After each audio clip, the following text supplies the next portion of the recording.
రాజంపేటను అన్నమయ్య జిల్లా కేంద్రంగా ప్రకటించాలని డిమాండ్ చేస్తూ రాజంపేట జేఎస్పీ పార్లమెంటు సమన్వయకర్త అధికారి కృష్ణ, రైల్వే కోడూరు జనసేన ఎమ్మెల్యే అరవ శ్రీధర్ భారీ ర్యాలీ నిర్వహించారు. వేల మంది ప్రజా సంఘాలు, విద్యార్థి సంఘాలు, జన సైనికులతో కలిసి జాయింట్ కలెక్టర్ గారికి వినతి పత్రం అందజేశారు. అన్నమయ్య జిల్లా కేంద్రంగా రాయచోటిని కొనసాగించడంతో రాజంపేట, కోడూరు నియోజకవర్గ ప్రజలకు భారం అవుతుందని, సౌకర్య ప్రాంతం కాదని అంటున్న రాజంపేట జేఎస్పీ పార్లమెంటు సమన్వయకర్త అధికారి కృష్ణతో మా సిటీ 24/7 ప్రతినిధి వినోద్ ఫేస్ టు ఫేస్.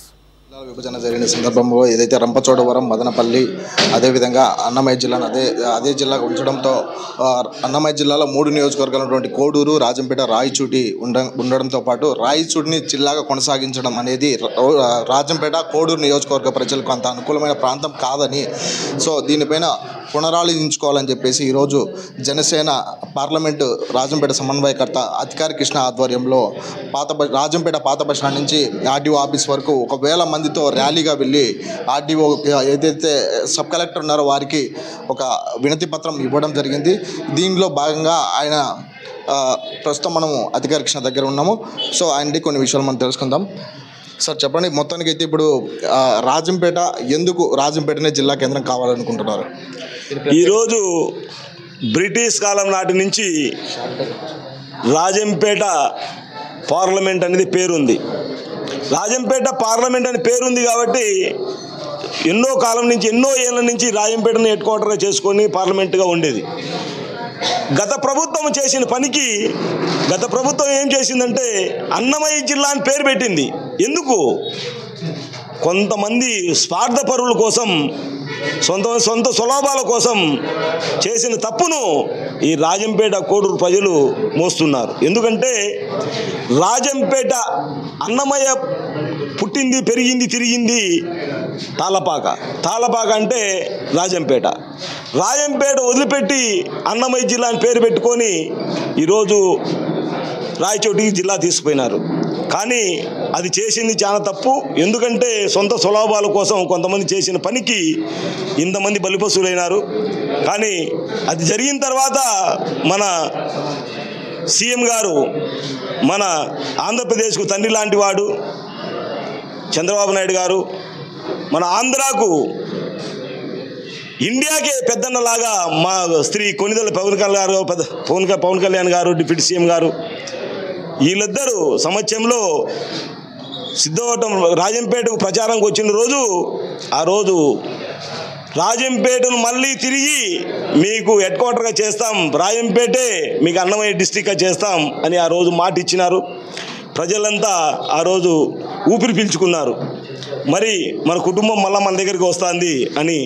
కానీ అది ఈరోజు ఒక కమిటీని వేసి మన సీఎం గారు కానీ, డిప్యూటీ సీఎం గారు కానీ ఒక కమిటీని వేశారు. ఆ కమిటీలో జనసేన తరపున నాదెండ్ల మనోహర్ గారు, మా పిఎస్సి చైర్మన్ గారు, మినిస్టర్ గారు పదే రాజంపేట కరెక్టు, రాజంపేటే కావాలని చెప్పడంతో ఆ రోజు నిజంగా మాకు రాజంపేట వస్తుందని మీడియాలో కానీ, సోషల్ మీడియాలో కానీ అన్ని దాంట్లలో రాజంపేటే మనకు హెడ్ క్వార్టర్గా ఉంటుందని అనడంతో ఆ సిద్ధవటం ఒంటిమిట కూడా కోతవేట దూరంలో ఉంటుంది రాజంపేటకు. అంటే రాజంపేట కాదు, కడపకు కోతవేట దూరం. అంటే నడిచిపోయినా కూడా 15 నిమిషాలు, 2 నిమిషాలు, హాఫ్ అన్ అవర్లో మన కడప జిల్లా, కడప టౌన్లోకి వెళ్ళిపోవచ్చు. అటువంటి ప్రదేశాన్ని కూడా రాజంపేట డివిజన్లకి కలిపినారు. మేమంతా హ్యాపీ. ఎందుకంటే రాజంపేట హెడ్ క్వార్టర్ అవుతుంది కదా, మనకి ఎన్ని ఒకసారి ఉంటే ఒకటే డివిజన్లో ఉంటే ఒక డిఎస్పీ గారు కానీ, రెవెన్యూ డివిజన్ కానీ అన్ని రకాలుగా మనకు బాగుంటుందని మేమంతా సంతోషంగా ఉన్నాం. ఆ సంతోషాన్ని కొద్ది రోజుల్లోనే నీళ్లు పోసేశారు కొంతమంది. కానీ మేము అభ్యర్థించేది ఒకటే, మన సీఎం గారు గారిని, మన డిప్యూటీ సీఎం గారిని, ప్లస్ బీజేపీ నాయకులు మేము అభ్యర్థించేది, మాకు, మా ప్రజలకు భవిష్యత్తు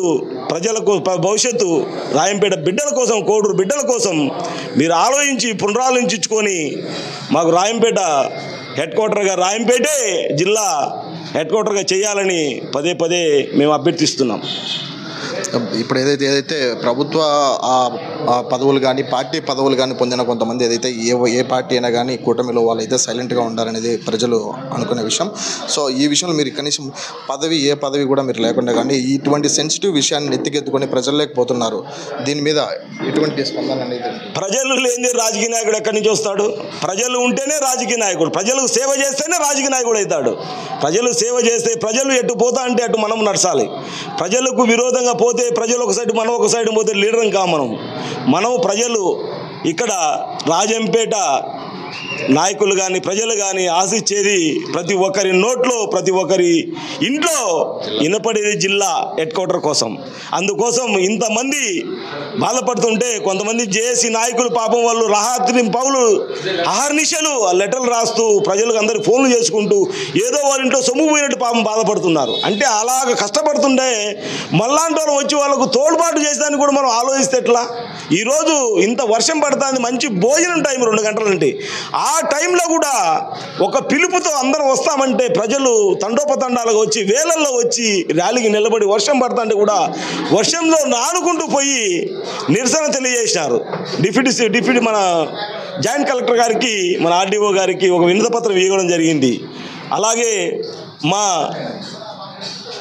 కోడూరు ఎమ్మెల్యే శ్రీధర్ గారు, మా విప్పు ప్లస్ కొంతమంది నాయకులు అందరం కలిసి జేఏసీ నాయకులు, ఇది యాక్చువల్గా క్రెడిట్ అంతా జేఏసీ నాయకులకి వెళ్ళాలి. లాస్ట్ టైం కూడా వైసీపీ గవర్నమెంట్లో కూడా వైసీపీ చేసిన మూకలు చేసిన పనికి ఎంతోమంది బలిపశువులు అయిపోయి ఎంతోమంది ఇబ్బంది పడినారు, ఎన్నో నరకాయాతలు పడినారు, ఎంతోమంది జైల్లో తీసుకుపోయి కూర్చోబెట్టినారు. మీ మధ్య కూడా రీసెంట్గా కూడా కొంతమంది జేఏసీ నాయకులు స్టేషన్కి తీసుకుపోయి కూర్చోబెట్టినారు.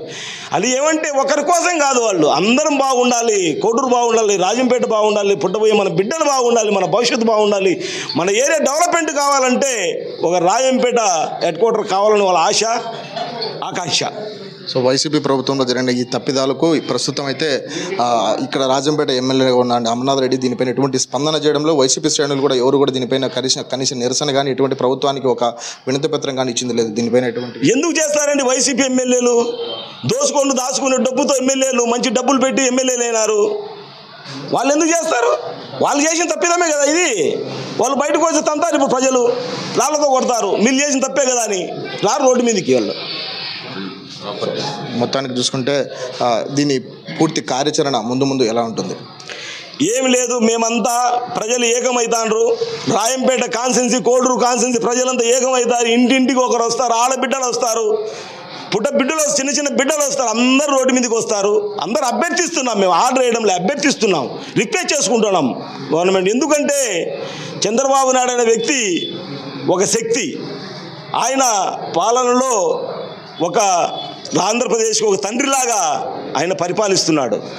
ఆయనకు సపోర్టుగా ఒక పెద్దన్నలాగా మా శ్రీ పవన్ కళ్యాణ్ గారు, డిప్యూటీ సీఎం గారు కూడా నడుచుకుంటున్నారు. దానికి వీళ్ళిద్దరికి సపోర్ట్ లాగా ఒక ఇండియాకి శ్రీరామచంద్రుడు ఉన్నాడు మనకు, నరేంద్ర మోడీ గారు. ఆయన దీవెనలు ఇద్దరి మీద ఉన్నాయి. ఎటువంటి పరిస్థితిలో మనోళ్ళు తప్పు చేయరు, పునరాలోచిస్తారు. పునరాలోచించి రాయంపేట ప్రజల కష్టాలను చూస్తారు. చూసి మళ్ళా మనకు జిల్లా కేంద్రంగా రాయంపేటని ప్రకటిస్తారని మా అందరి ఆశ ఆకాంక్ష. ఖచ్చితంగా మన నాయకులు చేస్తారని వాళ్ళని మేము అభ్యర్థిస్తున్నాం. వాళ్ళకి పదే రిక్వెస్ట్ చేసుకుంటున్నాం. సో ఇది మొత్తానికి చూసుకుంటే అధికార కృష్ణ గారి ఆధ్వర్యంలో జరిగినటువంటి ఈ ర్యాలీ బహిరంగంగా ఎంతో వేల మంది ర్యాలీలో పాల్గొని ఎంతో నిరసన కార్యక్రమం, వర్షం కూడా అనుకోకుండా ఈరోజు వచ్చేసి జాయింట్ కలెక్టర్ గారికి వారి వినతి పత్రం అందజేయడం జరిగింది. వారు ఖచ్చితంగా ఈ అన్నమయ్య జిల్లాకు రాజంపేట జిల్లా కేంద్రంగా ఉంటుందని ఆశాభావం వ్యక్తం చేస్తున్నారు. సో కెమెరామెన్ శ్యామ్తో వినోద్, సిటీ 24/7 కడప.